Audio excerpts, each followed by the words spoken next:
This podcast is brought to you by LOETB Community Education Service.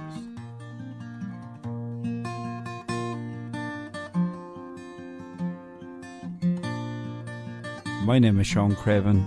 My life with Boardnamona started long before I joined Boardnamona, if you like. I was born in 1953, and around that time Boardnamona started to build a scheme of houses near my own home place in St. Cormac's Park.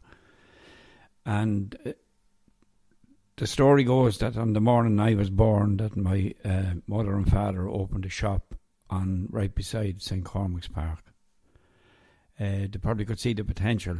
At the time, my dad was a butcher in town and my mother was a teacher, but they could see the opportunity that was coming with all these scheme of houses, 104 houses. And during my time growing up then, I would have been because we lived close to the park, I used to engage a lot with all the youngsters there, and it was a fantastic place to be part of growing up in that.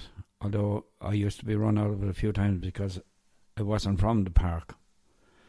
And my mother's shop, I suppose, became a legend then as well. I still hear people talk about it when they come back, about how they used to get their sweets and Peggy's legs and such like in Craven's shop. And that went on. I moved on then went down to Galway and went to school down there for 8 years and taught no more about Boardnamona until I came back in 72 or thereabouts, and I was working in the local hardware shop when I started to go out with my current wife, Helen, and her father used to drink down in the pub, go down for another pint, and one night he was talking to a man called Sean Buckley, who used to work part-time in the brick factory, and he said to Dick, Helen's father, do you know any young lad that would be interested in doing timesheets or that? Mick Maher, the manager up there, is looking for somebody at the moment. And Dick, of course, could see the potential in getting me in a secure job. He decided that it came to me, and I just decided then at that stage, well, sure, look, there's no harm in talking to these people. So I rang Mick Maher and organised an interview. And I suppose in my time in Boardnamona after, it was probably one of the shortest interviews I ever had and one of the best results. I remember going after the pictures that night, and then when I came back, my mother said that Mick Maher was out to be on and he wants you to start up there on Monday if it suits. So on the 13th of March 1975, I started my life in Boardnamona, and you know, I never regretted a day ever since that. It was just a fantastic place to work. From the day I went in to the day I left in the end of May in 2018, I had 43 great years and tremendous camaraderie, and from day one. So I started doing timesheets and in the brick factory, and I moved on the third programme, as they called it at that time then. The Boardnamona were trying to expand the bogs, and they were starting to build a whole lot of new machines. So back around that time in I suppose the mid-70s or late 70s, they opened the engineering workshop, and there was about 150 guys working there. I'd say the average age was about 25 or 30, and we had such like the fun and the crack and all that, but at the same time all the work was done. And I suppose social life is a big thing as part of that as well, because we used to have football and hurling teams, and in one case, one year we got to the All-Ireland interference final, you know, and that was a great journey, you know, going off on the buses, playing the games and all that. But I know I'm talking about a lot of social stuff, but we used to work as well, like, believe it or not. But then after a number of years, then I suppose Boardnamona as a company always gave you the opportunity, if you wanted to get a better job and move on. You know, like a lot of people were just happy just to sit where they were, but there was a massive opportunity if you wanted it. And I wouldn't say it was mad ambitious, but you'd always look at an opportunity to try and better yourself.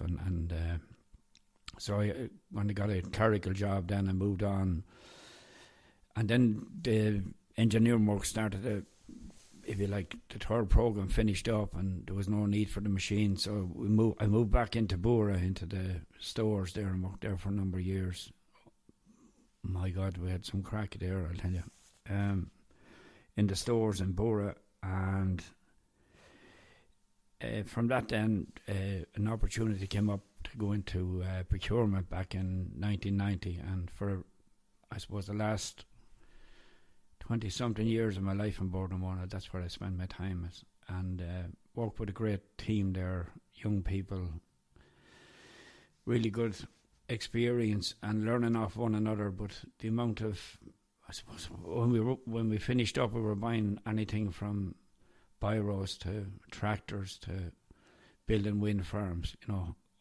Every day was really exciting in terms of learning and moving forward and that. I suppose that's the big memory I have of my life in Bournemouth is the people. People that say to me now, you're retired. How do you find that? Yeah, I don't mind. I did my time. I'm delighted to be finished, but what I do miss are the people and the social. It's the one thing I suppose that we learned, or as people, when we were growing up together, was the massive camaraderie that was across the board. From, like, we had MDs who would have nurtured that sort of culture and that.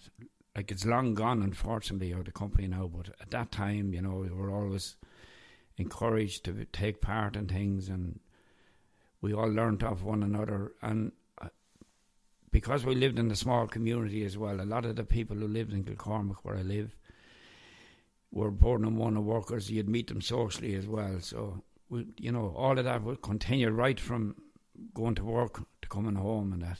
I remember going back here just thinking about when I started. I think of my poor mother. She used to, every morning you get the same type of sandwiches. It was Calvita cheese and tomatoes cut in this particular way in the white bread. Like, you'd be so sick of them after, but you couldn't say no to Mammy because every day it was the same stuff. Nowadays you watch young lads, they're into every kind of noodles and pizza and the whole lot. All we got was Calvita cheese and tomatoes, day in, day out. And then other things we did, like when starting off as well, is carpool, going to work. Like, it's the in thing now where Eamon Ryan is trying to get us all to get on our bikes and all that, or maybe carpool and that. But we were carpooling at that time. Now, some people didn't have cars, so they had no option to get to work by using a car. But, we used to, the banter start in the car then going to work. Like, there's one particular man, when I started off, he'd sit back in the car, he used to smoke a pipe. He'd be lying back. But we used to drive from Kilcormac to the Five Alley, which is a fairly straight road now. But he'd be tipping along in the car in the mornings and everything would be going fine. And the next thing you might notice a lad coming up on the outside to overtake. But my mama, the pipe wasn't on for that. You'd feel the accelerator going down and she'd be taking off you. The lad would be on the outside, he'd be sweating. He couldn't go overtake. It actually used to go on nearly every second day. But those are, like, I can still see it as, it's as vivid now as I'm looking out the window here, Great fun though. And that story used to go on the whole time. And then, I suppose, when we went to Bura, then we had great times as well. There was lots of social events. Christmas parties were a big thing, and you'd look forward to them each year. And I'll leave to Seamus later on to talk about Bura Vision. He was one of the great exponents in that and great organiser. But that again was a great social event. But the life in Bournemouth, it's what I suppose maybe it made you a better person, and it gave you a good rounding in life. And what it did, I suppose, from my point of view, the one thing I really got out of it was being able to help people, or to be always there if somebody wanted a bit of help themselves. It was a fantastic, I suppose, nurturing to have, and maybe to pass that on to my kids as well. And the other thing personally, like what it, to have the sort of wages that we were able to get at the time, that people like myself and others were able to build their own houses and, rear your children, get them through college and all of that. And like, it wasn't easy, but at the same time, it was made easier because of and there was potential for overtime and that. And if you got in with a good old boss, like he'd throw you the that old Saturday, and that was absolute. If you could get, there's a colleague of mine, and we were working in Boer at the time with a great boss. Eamon Bell was his name. Great character though as well. Like he's always up to messing, but always in good spirit. But we were working there. We used to kind of get a Saturday. We kind of got them fairly regular enough now because he knew we were young lads trying to, make it, and he'd make it easy for throwing in that on a Saturday. But the big thing on a Friday evening was you'd be talking to the other man. You say, "Well, did you hear anything?" "No, just never heard a word." "Did you hear anything?" "No." "You think he'd have told us by now if he wants us in tomorrow?" "Yeah." No, not a word. But we'd been doing this on a regular basis, so we decided anyway, going out the door, F your man, we're not going to bother coming in tomorrow. If he's not going to ask, no, we're not going to bother. So we got grand, never bothered. Monday morning we came in anyway. First thing he said, "Where are the pair of you on Saturday?" "Sure, you never told us to come in."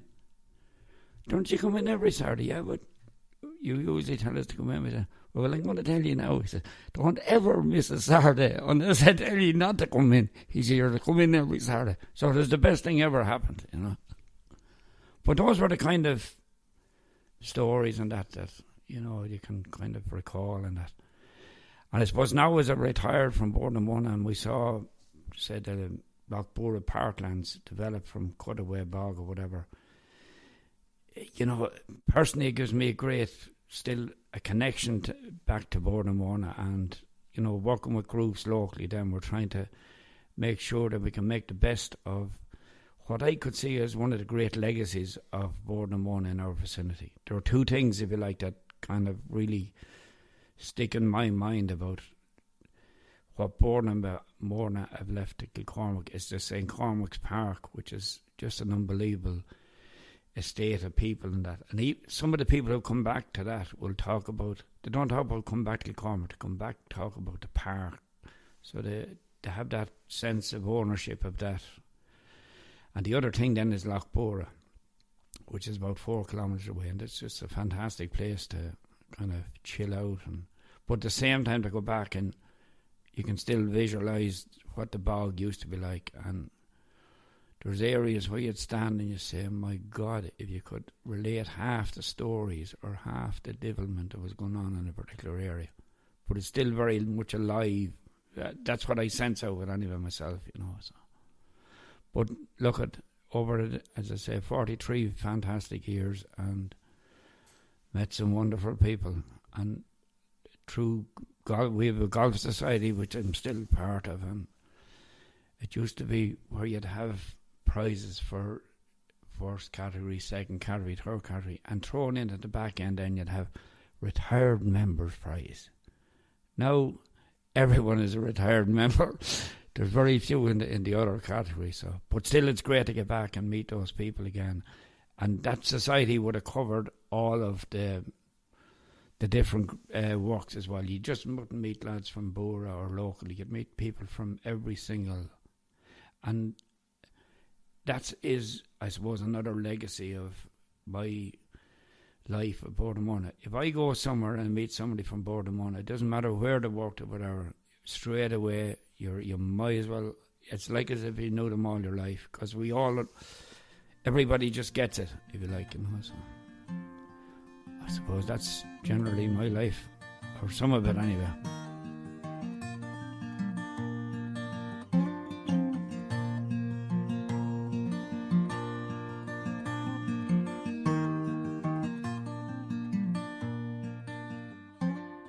This podcast is brought to you by LOETB Community Education Service.